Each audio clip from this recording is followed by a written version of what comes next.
One small mistake in AP can cost you full marks. Let's make sure that never happens again. Hello everyone, welcome back to Goodified Learning. So this video will be for class 10 and the topic that we will cover today is arithmetic progression. So arithmetic progression में क्या होता है, आपको एक number दिए जाएंगे या pattern of number जिसे हम कहते हैं, आपको एक सीक्वेंस दिया जाएगा।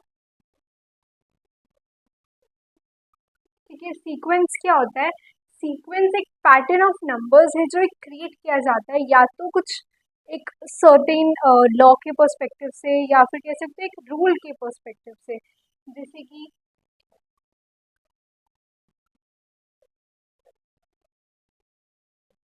And so on.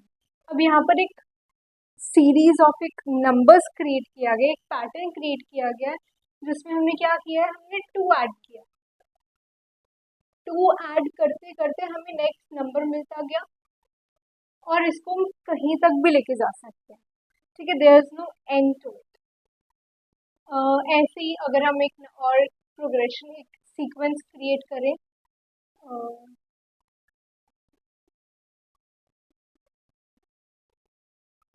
अब ये जो पैटर्न क्रिएट किया गया है इसका कोई रूल नहीं, मतलब ऐसे ही रैंडमली कुछ भी नंबर्स लिख दिए हैं, इसका कोई एक सर्टेन रूल नहीं है। यहाँ पर तो एक रूल हमें मिला विच वॉज कि हमने टू को ऐड किया, टू ऐड कर करके हमें वो पैटर्न क्रिएट हुआ है। अब यहाँ पर कोई सर्टेन रूल नहीं है, कोई भी हमने ऐसा नंबर नहीं लिया जिसको ऐड करके ये क्रिएट किया हो या फिर सब्ट्रैक्ट करके ये फॉर्म हुआ, ये जस्ट रैंडम नंबर्स लिखे हैं। तो ये जो है ये प्रोग्रेशन नहीं है। अब इसमें जब हम करेंगे अर्थमेटिक प्रोग्रेशन, अब हमारे पास दो तरह की सीक्वेंस आ सकती है, या तो सीक्वेंस जो क्रिएट हुई है वो एक नंबर को ऐड करके फॉर्म हो सकती है, या फिर एक किसी भी नंबर को सब्ट्रैक्ट करके फॉर्म की जा सकती है, या फिर किसी नंबर को मल्टीप्लाई करके फॉर्म की जा सकती है, और द लास्ट डिवाइड करके फॉर्म की जा सकती है। अगर तो हमारी जो सीक्वेंस जो हमारा पैटर्न क्रिएट हो रहा है वो इन दो में से एक चीज पर है, या तो एक नंबर को ऐड करके फॉर्म किया गया जैसे यहाँ था, या फिर अगर हम इसको उल्टा कर दें 11 9 7 5 3 1, अब यहाँ पे नेक्स्ट नंबर कैसे आ रहा है, टू को माइनस करके आ रहा है, या तो जो भी हमारा सीक्वेंस है वो ऐड करके क्रिएट हो रहा है या सब्ट्रैक्ट करके क्रिएट हो रहा है, मतलब एक परफेक्ट एक पैटर्न क्रिएट हो गया है किसी नंबर को ऐड करने से या फिर सब्ट्रैक्ट करने से, उसको हम कहते हैं अर्थमेटिक प्रोग्रेशन, और in short we pronounce it as AP. ठीक है, दिस इज अर्थमेटिक प्रोग्रेशन। और अगर कोई भी सीक्वेंस कोई भी सीरीज क्रिएट हो रही है किसी नंबर को या तो मल्टीप्लाई करके या फिर डिवाइड करके, तो फॉर्म होती है ज्योमेट्रिक प्रोग्रेशन, जो हम हमारी नेक्स्ट वीडियो में कवर करेंगे। इस वीडियो में हम कवर करेंगे सिर्फ अर्थमेटिक प्रोग्रेशन। अब अर्थमेटिक प्रोग्रेशन में यहाँ पर तो बहुत एक इजी सी हमने सीक्वेंस ली थी। अगर कुछ रैंडमली आपको कोई सीक्वेंस दी गई है और आपको फाइंड करना है कि इसमें कितनी टर्म्स हो सकती हैं, एक रैंडम नंबर दे दिया, आपको चेक करना है क्या वो इसकी टर्म हो सकती है या नहीं। अब टर्म होती क्या, जैसे अगर ये एक सीक्वेंस है, इसमें जितने भी नंबर्स हैं वो इसकी टर्म्स है। सपोजिंगली ये इसका एक एलिमेंट है, मतलब इसका एक इस पैटर्न का एक नंबर है, इट मीन्स ये इसकी एक टर्म है। ठीक है, तो टर्म क्या होता है, उस सीक्वेंस का उस पैटर्न का एक नंबर, एक एलिमेंट जो उसका part, that is it's term. ठीक है, अब इसमें हमारे पास एक फॉर्मूला आता है which is of general term. अब जनरल टर्म का फॉर्मूला क्या है, अगर हमें कोई भी सीक्वेंस दी जाती है और हमें फाइंड करना है कि सपोजिंगली अगर यही एक सीक्वेंस है, ये इसकी फर्स्ट टर्म है, फर्स्ट टर्म को हम यूजुअली रिप्रेजेंट करते हैं ए, स्मॉल ए। ठीक है, first term, this is second term, third term, fourth, fifth and six term, and आगे जो भी फॉर्म होती जाएगी सो ऑन उनकी पोजिशन क्रिएट होती जाएगी। तो अगर मैं कहूँ इसकी फोर्थ टर्म क्या है, तो इस सीक्वेंस की फोर्थ टर्म इज 7। अब इसको रिप्रेजेंट कैसे करेंगे? अगर मेरे को रिप्रेजेंट करना है कि इसकी टर्म है, तो या तो मैं लेटर ए उसके लिए यूज कर सकती हूँ या फिर लेटर टी यूज कर सकती हूँ। तो अगर मैं मेंशन करूँ फर्स्ट टर्म, तो आप उसको T1 भी लिख सकते हो। जो भी उस टर्म की पोजीशन है वो इसके सबस्क्रिप्ट में आ जाएगी, उस लेटर के नीचे आएगी। सपोजिंगली जैसे अगर मैं 1 की बात करूँ, तो 1 इसकी फर्स्ट टर्म, तो मैं इसको या तो अभी मैंने बताया कि हम फर्स्ट टर्म को ए से रिप्रेजेंट कर सकते हैं या फिर हम लेटर टी से उसके नीचे उसकी पोजीशन भी लिख सकते हैं। तो फर्स्ट टर्म क्या है? फर्स्ट टर्म को हम ए से भी रिप्रेजेंट कर सकते हैं, A1 और T1। ऐसे ही अगर मैं फोर्थ टर्म की बात करूँ तो वो A4 भी आप लिख सकते हो या फिर T4 भी आप मेंशन कर सकते हो। तो अब ये क्या है? ये डिनोट कर रहा है कि ये किसी एक प्रोग्रेशन की, एक सीक्वेंस की एक टर्म है, और वो कौन सी टर्म है ये आपको इसके जो यहाँ साथ में जो लेटर होगा, जो नंबर होगा वो बताएगा। जैसे इसी सीक्वेंस में अगर हम बात करें A5 या फिर T5 कितनी, इट मीन्स फिफ्थ टर्म क्या है? Fifth term is 9।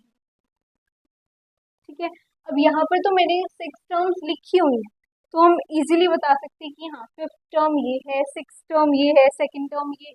बट अगर मैं आपको कहूँ कि ये आपका एक सीक्वेंस है और इसी सीक्वेंस की you have to find 12th term, find T12 of this sequence, अब आप क्या करोगे? इन्हीं ऐसे ही रैंडमली किसी टर्म को फाइंड करने के लिए हमारे पास एक फॉर्मूला है जिसे हम कहते हैं जनरल टर्म। ठीक है, formula to find general term और nth टर्म। अब फॉर्मूले में अब यहाँ पर हमारे पास दो चीजें यूज होंगी। एक तो जो मैंने आपको बता दिया फर्स्ट टर्म a, फिर अब हमें जो भी टर्म फाइंड करनी है उसकी जो पोजीशन है उसको हम n से रिप्रेजेंट करते हैं। जैसे यहाँ पर मुझे 12th टर्म फाइंड करनी है तो मैं उसको लिखूंगी T12 फाइंड करना है। अब ये जो इसकी पोजीशन है ये होता है n। ठीक है, पोजीशन उस टर्म की रिप्रेजेंट होती है n से। ठीक है, नाउ लास्ट, अब जो भी नंबर से जो हमने किया था, एक जो रूल है वो किस पैटर्न में वो फॉर्म हो रहे हैं, जो भी नंबर ऐड किया जा रहा है या सब्ट्रैक्ट किया जा रहा है, हम उसे कहते हैं कॉमन डिफरेंस।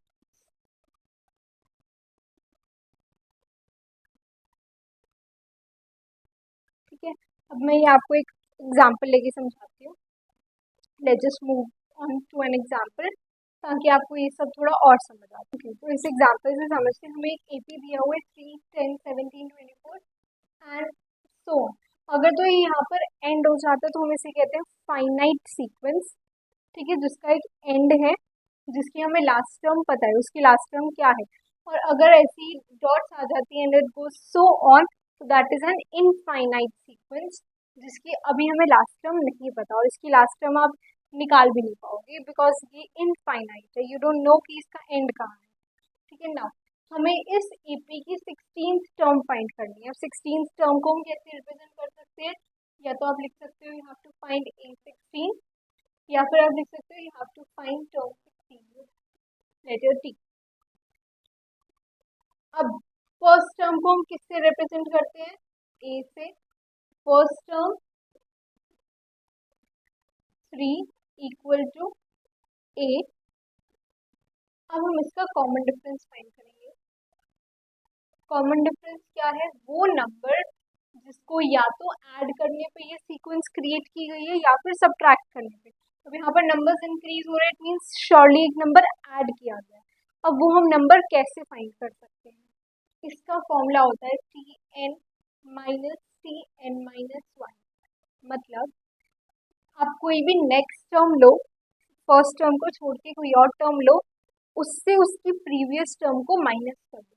जैसे कि अगर मैं लूँ सेकेंड टर्म, ठीक है, अगर मैं लूँ सेकेंड टर्म, इसमें से इससे पहले वाली फर्स्ट टर्म को अगर मैं माइनस कर दूंगी तो मुझे कॉमन डिफरेंस डी मिल जाएगा। तो डी क्या आएगा यहाँ पे? Second term 10 minus first term 3, 7। या आप कोई भी दो कॉन्जिक्यूटिव टर्म्स के साथ कर सकते हो, बट वो टर्म्स कॉन्जिक्यूटिव होनी चाहिए। चाहिए, कॉन्जिक्यूटिव मतलब वो साथ वाली होनी चाहिए। अब अगर मैं ऐसे कर दूं, थर्ड टर्म में से फर्स्ट को माइनस करूंगी तो डिफरेंस सही नहीं आएगा। अब ऐसे ही अगर आप, मैंने सेकंड में से फर्स्ट को माइनस किया, थर्ड में से सेकंड को भी माइनस कर सकते हैं। कोई भी दो साथ वाली टर्म्स नेक्स्ट टर्म में से प्रीवियस को माइनस करना, तो T3 17 -10, यहाँ से भी डिफरेंस आपको सेम मिलेगा 7। कॉमन डिफरेंस, अगर वो एक अर्थमेटिक प्रोग्रेशन है तो उसका कॉमन डिफरेंस चेंज नहीं होएगा through out the sequence. Okay, तो अब हम चलते हैं 16 टर्म, अब हम कैसे फाइंड करेंगे। तो इसके लिए अभी हमने डिस्कशन की थी जनरल टर्म, फॉर्मूला मैंने अभी आपको नहीं बताया। जनरल टर्म का फॉर्मूला हम जनरल टर्म में रिप्रेजेंट करते हैं Tn, और you can say nth term. अभी मुझे पता नहीं मेरे को कौन सी टर्म फाइंड करनी है, तो मैं उसकी जगह n लिख दूंगी।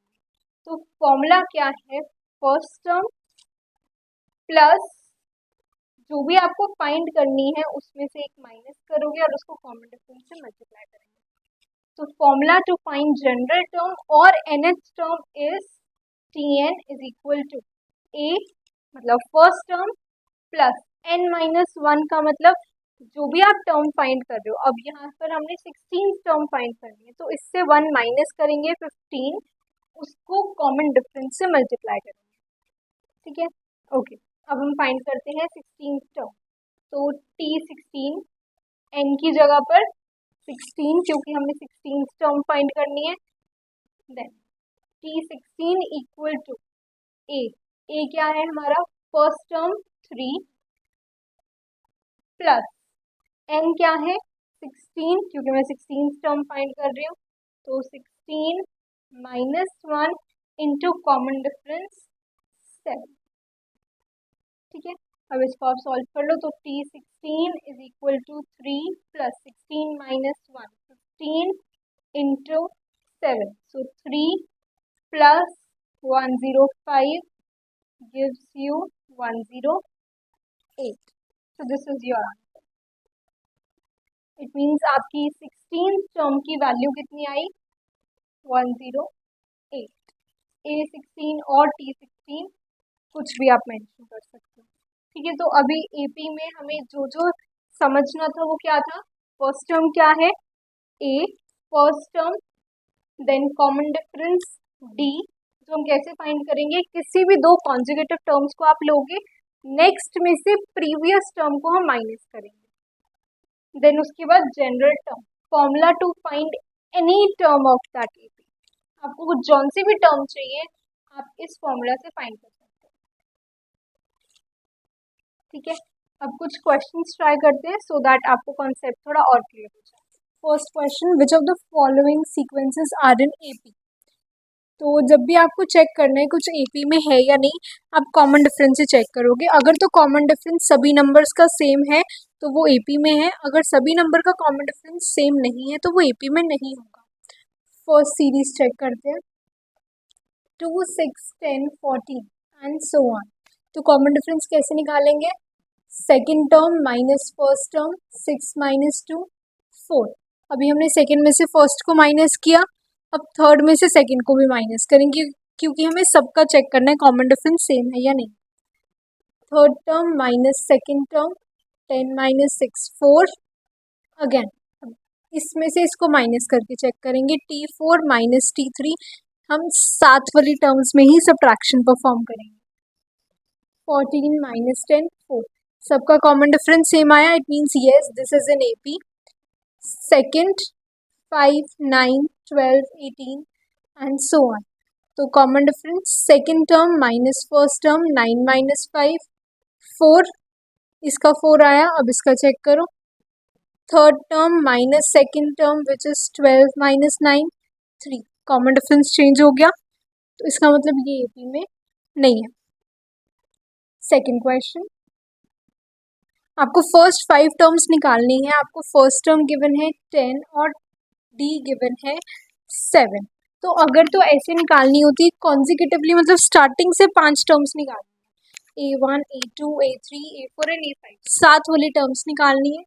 तो आप डिफरेंस ऐड करते जाओ, नेक्स्ट टर्म मिलती जाएगी। मतलब फर्स्ट टर्म तो यही रहेगी 10, सेकेंड टर्म हम निकाल सकते हैं फर्स्ट टर्म में डिफरेंस ऐड करके 17। अब अगर मुझे थर्ड टर्म निकालनी है तो सेकेंड टर्म में डिफरेंस ऐड करेंगे 17 + 7 24। फोर्थ टर्म निकालने के लिए थर्ड में डिफरेंस ऐड करेंगे 24 + 7 31। फिफ्थ टर्म निकालने के लिए फोर्थ में डिफरेंस ऐड करोगे तो वो आ जाएगी 31 + 7 38। इसको एक मेथड से और कर सकते हो, जो हमने फॉर्मूला किया था उस मेथड से कर सकते हैं। फॉर्मूला क्या था? Tn is a + n - 1 × d। First term तो हमें गिवन है 10, सेकेंड टर्म फॉर्मूला से निकाल सकते हैं। First term plus n is 2 - 1 d is 7 10 + 7 17। ऐसी अगर मुझे थर्ड टर्म निकालनी है इसी फॉर्मूला से तो a + n - 1 × d 10 + 14 24। तो अब दोनों में से कोई भी मेथड इसको निकालने के लिए यूज कर सकते हो। ये तभी लगेगा अगर आपको सात वाली टर्म्स निकालनी है, मतलब पहले फर्स्ट निकाली फिर इसके बाद वाली उसके बाद वाली। अगर तो ऐसे निकालनी है तो ये लग सकता है। इसके अलावा अगर ऐसे कोई टर्म नहीं निकालनी है, रैंडमली कोई टर्म्स निकालनी है तो ये लगेगा जनरल फॉर्मूला। तो third question, nth term of a sequence is 2n - 3, find its 15th term. तो हर AP का ना अपना एक अलग फॉर्मूला बन जाता है अगर हम A और D की उसकी वैल्यू उसमें सब्स्टिट्यूट कर दें। जैसे अगर इसमें अभी हमने क्या किया, हमें A गिवन था 10, D गिवन था 7। हमने जनरल टर्म का फॉर्मूला किया A + n - 1 × D। तो यहाँ से अगर मैं इसी AP का एक फॉर्मूला अलग से बनाना चाहूँ वो बन सकता है। कैसे बनेगा? अगर मैं इसी के A और D की वैल्यू उसमें रख दूँ। A की जगह पर 10, n को एज इट इज रहने देंगे क्योंकि अभी हमें ये नहीं पता हमने कौन सी टर्म निकालनी है। D की जगह पर 7, 10 + 7 को अंदर मल्टीप्लाई करो 7n - 7, 10 - 7 + 7n, 10 - 7 3 + 7n। अब ये जो फॉर्मूला है ये सिर्फ इस AP के लिए है क्योंकि हर AP की अपनी एक अलग फर्स्ट टर्म होती है और उसका अलग कॉमन डिफरेंस होता है। तो अगर इन दोनों में से एक भी चीज़ चेंज हो जाएगी तो उसका फॉर्मूला चेंज हो जाएगा। अब ये जो फॉर्मूला क्रिएट हुआ है ये सिर्फ इस AP का है। ऐसे ही थर्ड क्वेश्चन में हमें इसका एक अलग फॉर्मूला गिवन है, ठीक है, कि इसका nth टर्म निकालने का फॉर्मूला में दिया हुआ है 2n - 3 और हमें इस AP की 15th टर्म फाइंड करनी है। 15th टर्म का मतलब हमें क्या फाइंड करना है? T15। तो अब हम क्या करेंगे, जौन सी भी टर्म निकालिए, जो भी आपके पास n है, हम उस n को इस फॉर्मूला में सब्स्टिट्यूट करेंगे। तो T15 is equal to 2 × n की जगह पर 15 - 3 30 - 3, तो इट मीन्स Tn की वैल्यू कितनी आती है? 27। तो question 4, find 100th term of the sequence. Sequence क्या है? √3, 2√3, 3√3 एंड सो ऑन। तो हमें 100th टर्म निकालनी है तो जनरल फॉर्मूला लगेगा जनरल टर्म का। First term √3 common difference, second term minus first term, second term 2√3 minus first term √3। अब रूट्स को सब्ट्रैक्ट या ऐड हम करते कैसे हैं? अगर तो अब यहाँ पर देखो ये रूट के जो अंदर वाला नंबर है वो सेम है, इट मीन्स सेम रूट है। तो इनके जो बाहर वाले जो नंबर्स हैं इनके जो कोफिशिएंट्स हैं हम उनको सब्ट्रैक्ट करेंगे। 2 - 1 gives you 1, root as it is आ जाएगी, इट मीन्स कॉमन डिफरेंस कितना आया? √3। अब हमें 100th टर्म फाइंड करनी है। जनरल टर्म का फॉर्मूला लगेगा Tn A + n - 1 × D। A क्या है? √3, T 100 फाइंड कर रहे हैं, प्लस n की जगह पर 100 - 1 × common difference again √3, √3 + 100 - 1 gives you 99 and this √3। अब जैसे हमने सब्ट्रैक्ट किया था यहाँ पे वैसे ही रूट्स ऐड हो जाएंगी क्योंकि रूट के अंदर का नंबर सेम है तो उनके कोफिशिएंट्स को हम ऐड करेंगे। तो 1 + 99 100 और साथ में √3। Now next question, fifth one, find 24th term of the sequence. Sequence is 12 10 8 6 and so on. अब कॉमन डिफरेंस प्लस में भी आ सकता है, कॉमन डिफरेंस माइनस में भी आ सकता है, क्योंकि हमने क्या किया था, या तो ए पी एक नंबर को ऐड करके फॉर्म हो सकता है या फिर एक नंबर को सब्ट्रैक्ट करके फॉर्म हो सकता है। तो अभी तक जो हमने क्वेश्चंस किए तो उसमें वो नंबर पॉजिटिव था तो सीक्वेंस ऐड करके बन रही थी। अब यहाँ पे अगर हम देखें तो नंबर्स छोटे हो रहे हैं, it means common difference negative में आएगा। हमें फाइंड करनी है 24th term, first term 12, common difference कैसे निकालेंगे, second term minus first term, second term 10 minus 12, common difference आएगा -2। टी एन का फॉर्मूला लगेगा A plus N minus 1 into D. तो टी 24 हमें फाइंड करना है, A 12 plus N minus 1, 24 minus 1 into D -2, 12 plus 24 minus 1 23। क्योंकि ये नंबर नेगेटिव था तो make sure you put the brackets into -2, 12 plus minus minus 23 into 2 46, 12 minus 46 minus 34 is your 24th term of this particular sequence. So हम कुछ easy questions try कर चुके हैं, अब थोड़े से हम ये 5 क्वेश्चंस ट्राई करते हैं जो उससे थोड़े से अबव लेवल के हैं। तो first question number 6, if k 2k minus 1 2k plus 1 are 3 consecutive terms of an AP।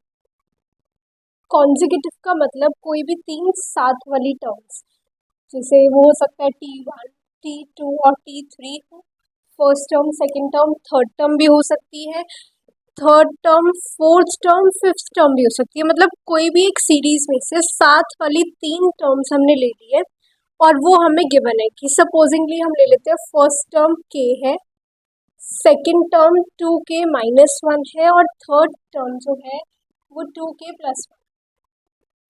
ठीक है, अब इन क्वेश्चंस को हम सॉल्व करते हैं with the help of common difference.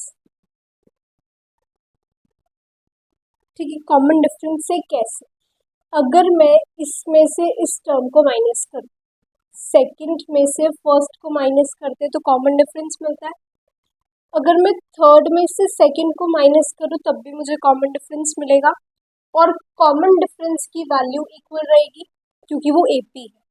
तो इन क्वेश्चंस में हम कॉमन डिफरेंस 2 बार निकालते हैं, उसको इक्वल रख देते हैं, second minus first term equal to third minus second term, second term 2k minus 1 minus first term, third term minus second term, इसको ब्रैकेट में लिखना ताकि आप माइनस से दोनों के साइन चेंज कर दो, वो गलती ना हो। 2k minus k minus 1, 2k plus 1 minus 2k plus 1, 2k cancel, k minus 1 equal to 1 plus 1 2, k is equal to 3।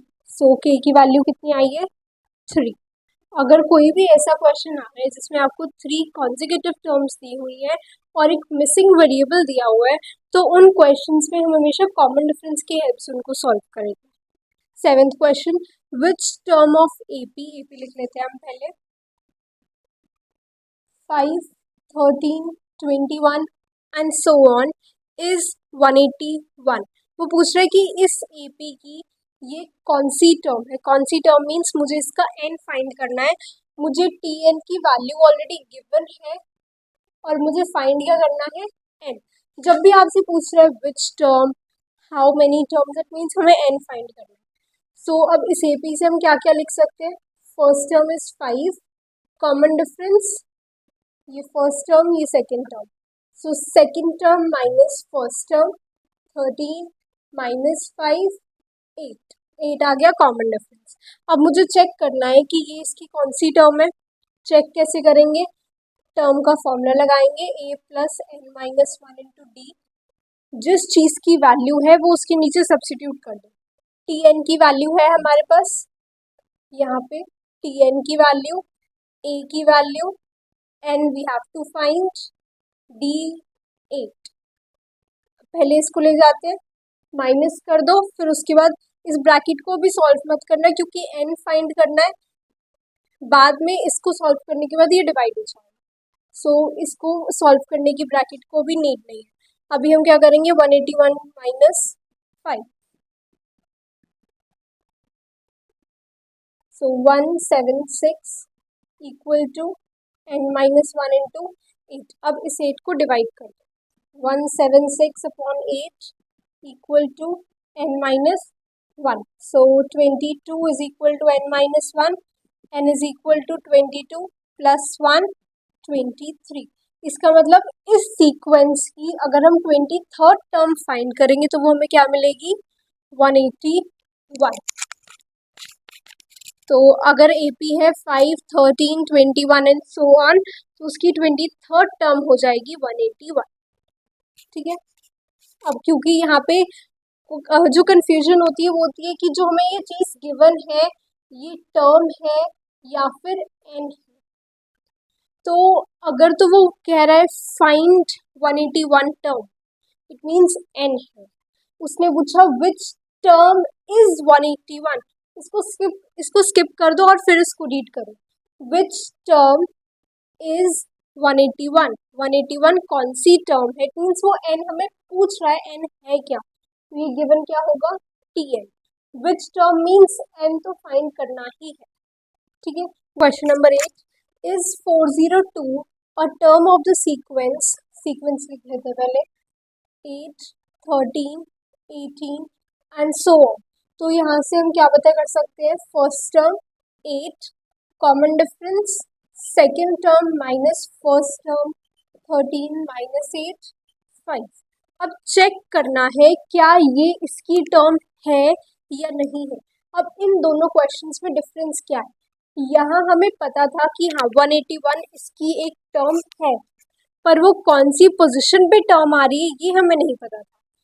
लेकिन यहाँ पे हमें चेक करना है क्या ये इसकी एक टर्म है या फिर नहीं। इन क्वेश्चंस में फाइंड तो n ही करना है, बट इन क्वेश्चंस में n की वैल्यू हमेशा एक होल नंबर होगी। यहाँ पर n की जो वैल्यू है वो कुछ भी आ सकती है। तो अगर तो वो फ्रैक्शन में आ रही है, मतलब अगर वो एक प्रॉपर आपको नंबर नहीं दे रहा, कंप्लीट नंबर नहीं है, वो नेचुरल नंबर नहीं है, तो इट मीन्स ये इस सीक्वेंस की टर्म नहीं है।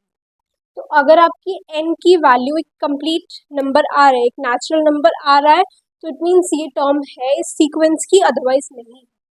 सो लेट्स सी, Tn की वैल्यू हमें गिवन है 402, फॉर्मूला लगाएंगे a plus n minus 1 into D, Tn की जगह पे इसकी वैल्यू रखेंगे 402, a first term plus n that we have to find, d is common difference 5, so 402 minus 8 equal to n minus 1 into 5। पहले minus कर दो, so 394 equal to n minus 1 into 5, divide करेंगे 5 के साथ। अब जब आप इस नंबर को डिवाइड करोगे ये कंप्लीट नंबर नहीं मिलेगा, यहाँ से ये वैल्यू फ्रैक्शन में और ये डिविजिबल नहीं होगा। क्यों, क्योंकि नीचे 5 है और यहाँ पे 4 है, यूनिट डिजिट जो है न्यूमरेटर का वो 4 है। सो इट मीन्स हमारा जो आंसर आएगा वो डेसिमल में जाएगा। सो इट मीन्स कि जो n है ये हमारा एक इंटीजर हमें मिलेगा, एक नेचुरल नंबर नहीं मिलेगा। So no, 402 is not a term of this sequence.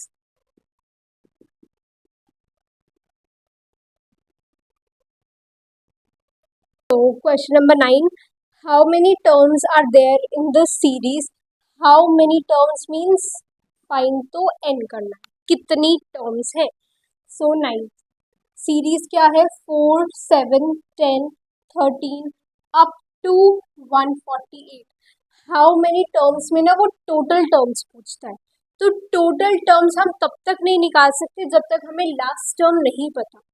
तो लास्ट टर्म को या तो आप n से रिप्रेजेंट कर सकते हो 148, या फिर आप इसको लिख सकते हो Tn हमारा 148। अगर मुझे पता चल जाए कि इस टर्म की पोजीशन क्या है, मतलब अगर आपको पता है कि हाँ लास्ट पोजीशन एक पर्टिकुलर रेस में लास्ट पोजीशन 20 थी, तो हम कह सकते हैं ना कि हाँ उसमें टोटल जो एथलीट्स थे जिन्होंने पार्ट लिया वो 20 थे। तो इसमें अगर मुझे ये पता है ये फर्स्ट टर्म है, ये सेकंड टर्म है, ये थर्ड, फोर्थ, सो ऑन, अगर मैं ये कहूँ कि ये 30th टर्म है, तो इट मीन्स इस पूरी सीक्वेंस में कितनी टर्म्स रही होंगी? 30। सो मुझे इस लास्ट टर्म का एन फाइंड करना है, इसकी पोजीशन फाइंड करनी है। लास्ट वाले की पोजीशन मुझे ये बता देगी कि इस पूरी सीक्वेंस में टोटल कितनी टर्म्स है। So T N formula A plus N minus one into D.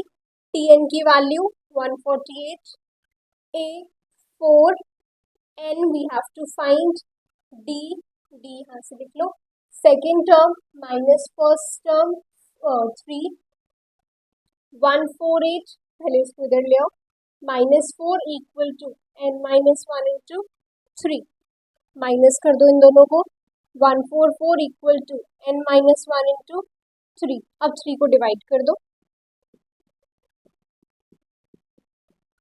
So 48 is equal to N minus one, ये इधर जाएगा, ऐड हो जाएगा, n is equal to 49।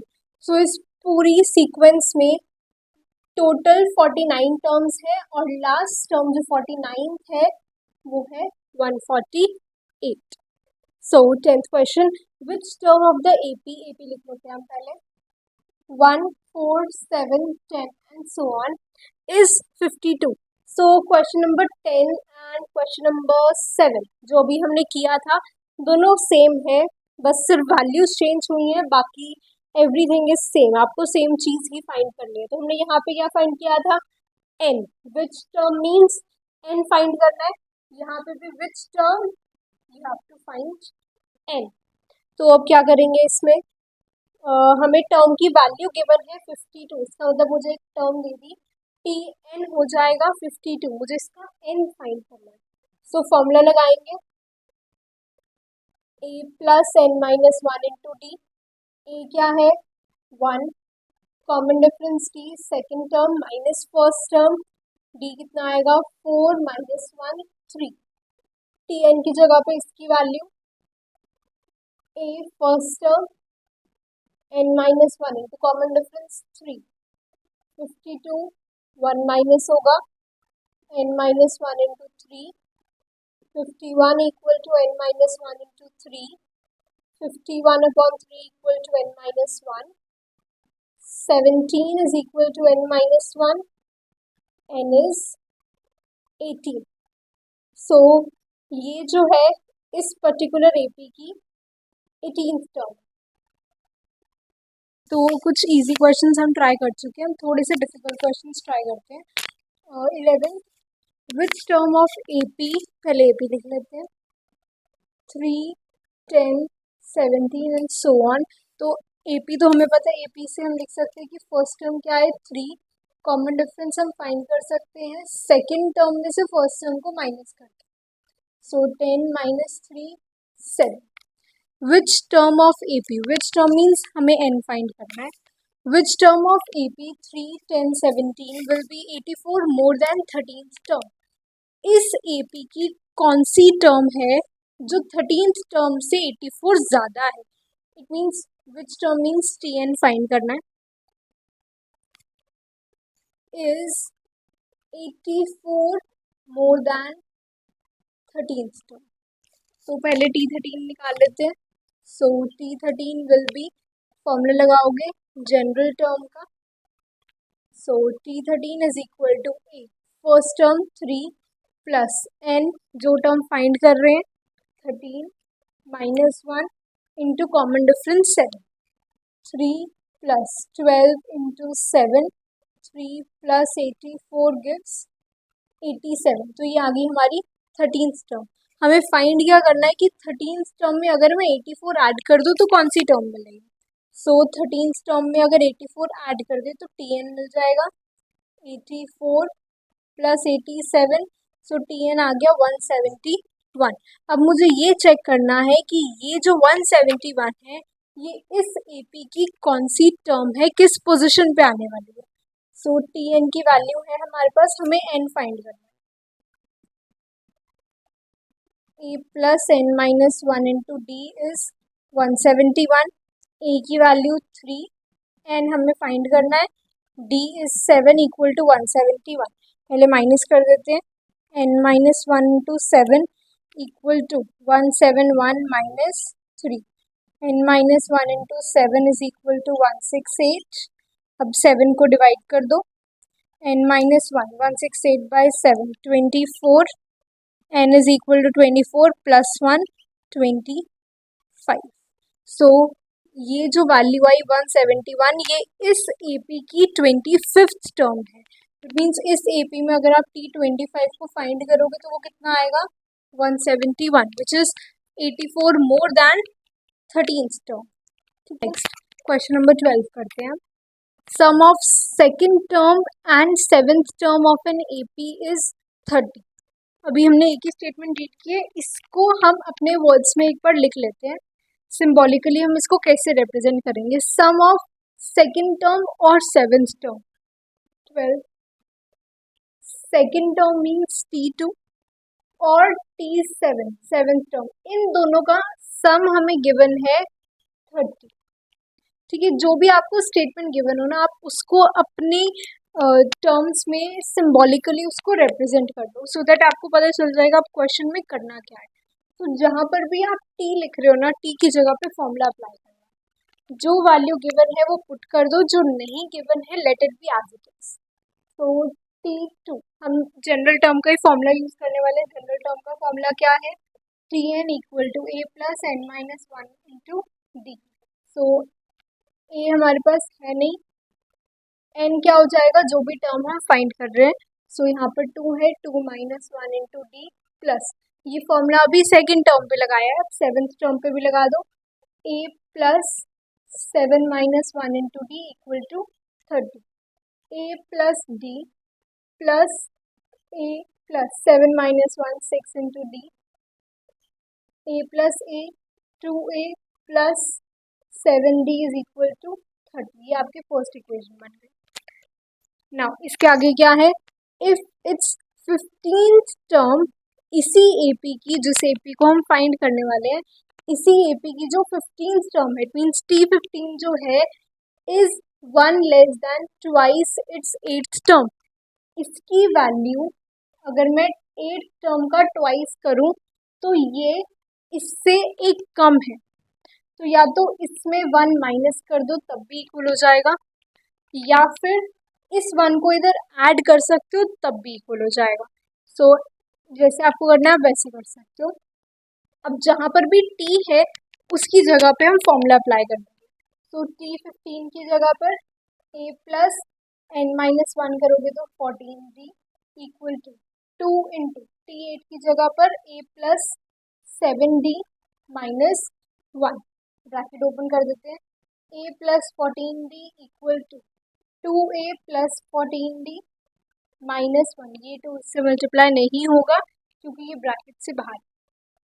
Now 14d और 14d कैंसिल हो जाएगा क्योंकि बीच में इक्वल टू है और ये सेम साइन के ऑपोजिट साइड्स पे। तो 2a, इस 1 को इधर ले आते हैं, 2a ये a इधर आ जाएगा, so 1 is equal to 8।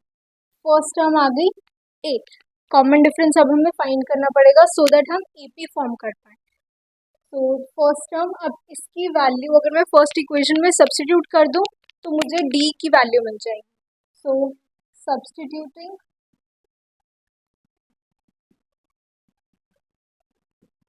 In equation 1, 2 into 1 plus 7d is equal to 30, 7d is equal to 28, d is equal to 4। A और डी की वैल्यू मिल गई।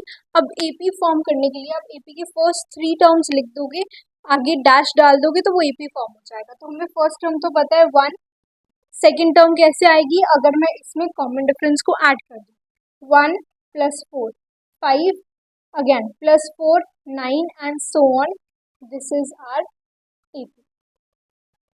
ठीक है, तो 13th क्वेश्चन क्या है, find seventh term from the end of AP. AP आपको given है 7 10 13 सो ऑन, और लास्ट टर्म गिवन है 184। हमें एंड से इसकी सेवेंथ टर्म फाइंड करनी है। अब जब भी आपको एंड से टर्म फाइंड करनी हो ना, पहले तो इसमें एज इट इज जो गिवन है इसमें लिख लो। ए क्या है 7, डी की वैल्यू क्या है 10 माइनस 7 3। ये तो तब है अगर मैं एपी को स्टार्टिंग से लेके चलूँ, बट जब भी हमें टर्म एंड से फाइंड करनी है तो हम एपी को रिवर्स कर देते हैं। अब आप लिखो फ्रॉम एंड। अगर मैं एंड से स्टार्ट करूंगी तो जो मेरी लास्ट टर्म है वो मेरी फर्स्ट टर्म बन जाएगी। ए कितना आ जाएगा 184। और अगर मैं कॉमन डिफरेंस फाइंड करूँ तो जो भी पहले आपका कॉमन डिफरेंस आया था इसका नेगेटिव हो जाएगा। +3 था अब माइनस हो जाएगा, अगर माइनस होता था तो अब प्लस हो जाएगा, जो भी था साइन उल्टा हो जाएगा कॉमन डिफरेंस का। अब हमें क्या फाइंड करनी है सेवेंथ टर्म, क्योंकि मैं एंड से ही चल रही हूँ तो अगर मैं एंड से अब सेवेंथ टर्म इसके अकॉर्डिंगली फाइंड करूंगी तो आपका आंसर आ जाएगा A7 A plus n minus 1 into D. A7 और T7 आप कुछ भी लिख सकते हो। 184 प्लस 6 इंटू -3। तो 184 माइनस 18, ये आपकी वैल्यू आएगी T7 और A7 एक ही बात है।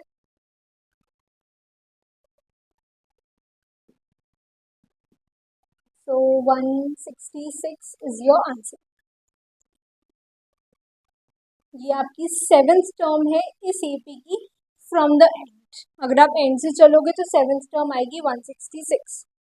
अगर हम स्टार्टिंग से लेके चलते तो हमें पहले फाइंड करना पड़ता कि ये लास्ट टर्म की पोजीशन क्या है, टोटल कितनी टर्म्स है, फिर इसके अकॉर्डिंगली हमें सेवेंथ टर्म एंड से निकालनी पड़ती। But this is the easiest method कि आप एपी को रिवर्स कर दो, फ्रॉम एंड कर दो, जो लास्ट टर्म है वो फर्स्ट टर्म बन जाएगी, जो भी स्टार्टिंग का कॉमन डिफरेंस था उसको नेगेटिव कर दो तो वो एंड से कॉमन डिफरेंस मिल जाएगा। 14th question, sum of 3 numbers in an AP is -3। अब क्या एपी है, क्या फर्स्ट टर्म है, क्या कॉमन डिफरेंस है, ये हमें नहीं बताया। हमें सिर्फ इतना बताया कि किसी एपी की 3 टर्म्स का सम जो है वो -3 है।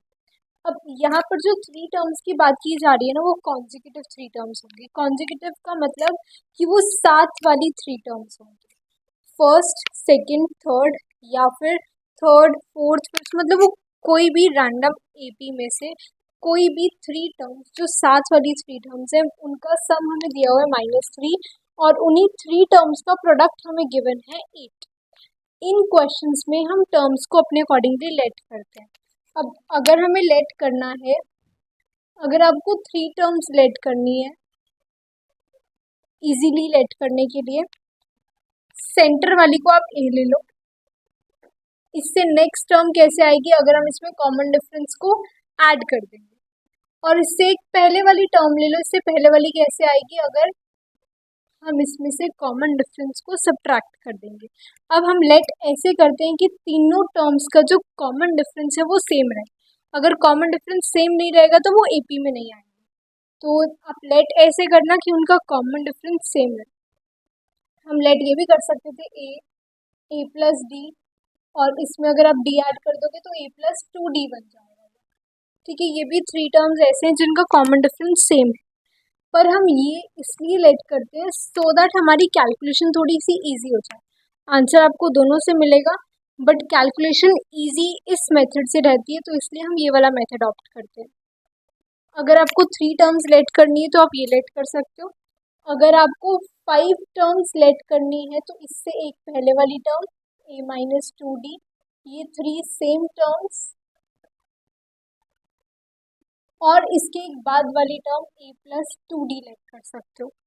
और अगर आपको 4 टर्म्स लेट करनी है तो उस केस में A-3D, A-D, A+D और A+3D लेट कर सकते हो। ये ऐसे टर्म्स हैं कि जिनका कॉमन डिफरेंस सेम रहेगा। तो क्योंकि क्वेश्चन 3 टर्म्स पे है तो हम 3 टर्म्स लेट कर लेते, लेट द 3 टर्म्स भी A-D, A और A+D। अब गिवन क्या है कि इन तीनों टर्म्स का जो सम है वो -3 है, तो इन तीनों टर्म्स को ऐड कर दोगे as per the question. 3 terms जो लेट की हैं इनको ऐड करेंगे, इनका डिफरेंस हमें गिवन है -3। अब कैलकुलेशन इजी कैसे होती है, यहाँ पर -3 और +3 कैंसिल आउट हो गया, एक ही स्टेटमेंट में एक ही उसमें आपको इक्वेशन में a की वैल्यू मिल जाएगी। अगर आप दूसरे मेथड से करोगे तो आपकी दो इक्वेशंस बनेंगी, उनको और सिंप्लीफाई करना पड़ेगा, फिर बाद में जाके आपको वैल्यूज मिलेंगी। सो a plus 3a is equal to -3, a is equal to -1। Then second दिया हुआ है देयर प्रोडक्ट इज 8। इन्हीं तीन नंबर्स का जो प्रोडक्ट है दैट इज 8। तो इन तीनों नंबर्स को मल्टीप्लाई कर दो, a minus D into a plus D is 8। चाहो तो a की वैल्यू अभी भी रख सकते हो या इन दोनों को थोड़ा मल्टीप्लाई कर दो उसके बाद भी रख सकते हो। So a minus b into a plus b, a square minus b square is equal to 8। a की value -1 into -1 square 1 minus d square is equal to 8। ये डिवाइड हो जाएगा, 1 minus d square is equal to -8। इसको इधर ले आओ, 1 plus 8 9 equal to d square, d is equal to इधर +3 और -3। अब आपको दोनों से वैल्यूज शो करनी पड़ेंगी। a की वैल्यू तो हमें पता है, a की वैल्यू आई है -1 और if d is equal to +3 तो इन तीनों टर्म्स की वैल्यू आपको शो करनी है। तो अगर तो ये है तो यहाँ से a माइनस डी क्या आएगा, a क्या आएगा, a प्लस डी क्या आएगा, a -1 +3 +2 आएगा, ये आपको पता ही है। -1 सॉरी यहाँ पे माइनस डी होगा, सो -4 आएगा, यहाँ पे वैल्यू आएगी +2। ठीक है, सो अगर a की वैल्यू -1 है, d की वैल्यू +3 है, तो a minus D -4, a -1 a plus D 2। अब अगर d की वैल्यू हम -3 लेते हैं, a की वैल्यू -1 और d की वैल्यू -3, फिर a माइनस डी की वैल्यू क्या होगी, -1 +3 2, a -1 a plus D -1 and plus -3 -4। तो 3 टर्म्स अगर आपको एपी में लिखनी है तो ये हो जाएगी या तो -4 -1 और 2 इसके अकॉर्डिंग, या फिर ये उल्टी भी हो सकती है 2 -1 -4 इसके अकॉर्डिंग। ठीक है, तो आप दोनों आंसर्स शो करके आओगे क्योंकि डी की वैल्यू +3 भी हो सकती है, -3 भी हो सकती है। So let's solve last question for today. How many 2-digit numbers are divisible by 3? कोई भी ऐसा क्वेश्चन आए 2-digit नंबर, 3-digit नंबर, और यहाँ पर 3 की टेबल की बात हो रही है कि 3 की टेबल में कितने आते हैं, किसी भी टेबल की अगर बात की जा रही है तो उसको सेम मेथड से ही हम सॉल्व करते हैं। सो 15 हमें फाइंड करना है कि कितने नंबर्स हैं 2 डिजिट जो 3 से डिवाइड होते हैं। तो 2-digit नंबर स्टार्ट कहाँ से होते हैं, 10 से। ठीक है, और एंड होंगे ये 99 से। अब हमें ये चेक करना है कि 3 के टेबल में इसके बीच में कितने नंबर्स। सो 10 के बाद ऐसा फर्स्ट नंबर जो 3 के टेबल पे डिवाइड होता है दैट इज 12। तो फर्स्ट टर्म क्या आ जाएगी, 12। अब जिस भी टेबल को आप चेक कर रहे हो वो आपको कॉमन डिफरेंस आ जाएगा, क्योंकि 3 का टेबल है तो ऑफ कोर्स गैप तो 3 का ही होगा, तो कॉमन डिफरेंस 3। और लास्ट टर्म इज 99, इसको आप एल से भी रिप्रेजेंट कर सकते हो या फिर आप लिख सकते हो लास्ट टर्म टी एन हमारी है 99। अब हमें ये चेक करना है कि इसमें टोटल कितनी टर्म्स हैं। तो हम इट मीन्स मुझे इस टर्म का एन फाइंड करना है तो पता चल जाएगा टोटल कितनी टर्म्स हैं। तो T N is equal to 99, general formula T N की value 99 equal to A is 12 plus N we have to find common difference 3। 3 को पहले मल्टीप्लाई भी कर सकते हो और डिवाइड भी कर सकते हो, उससे पहले 12 को सॉल्व करना पड़ेगा। तो 99 minus 12 87 is equal to n minus 1 into 3। अब डिवाइड भी कर सकते हो, मल्टीप्लाई भी कर सकते हो, up to you. I prefer dividing it. So 87 by 3 is equal to n minus 1, 29 is equal to n minus 1, n is 30। So total 30 two digit numbers हैं जो 3 के टेबल में जाते हैं, ठीक है। So this was it for AP. हमने इस वीडियो में सिर्फ टर्म का फॉर्मूला कवर किया है। नेक्स्ट वीडियो में हम इसका सम का फॉर्मूला कवर करेंगे। आपको जो भी डाउट है इस वीडियो से regarding, you can leave your doubts in the comment section. Thanks for watching.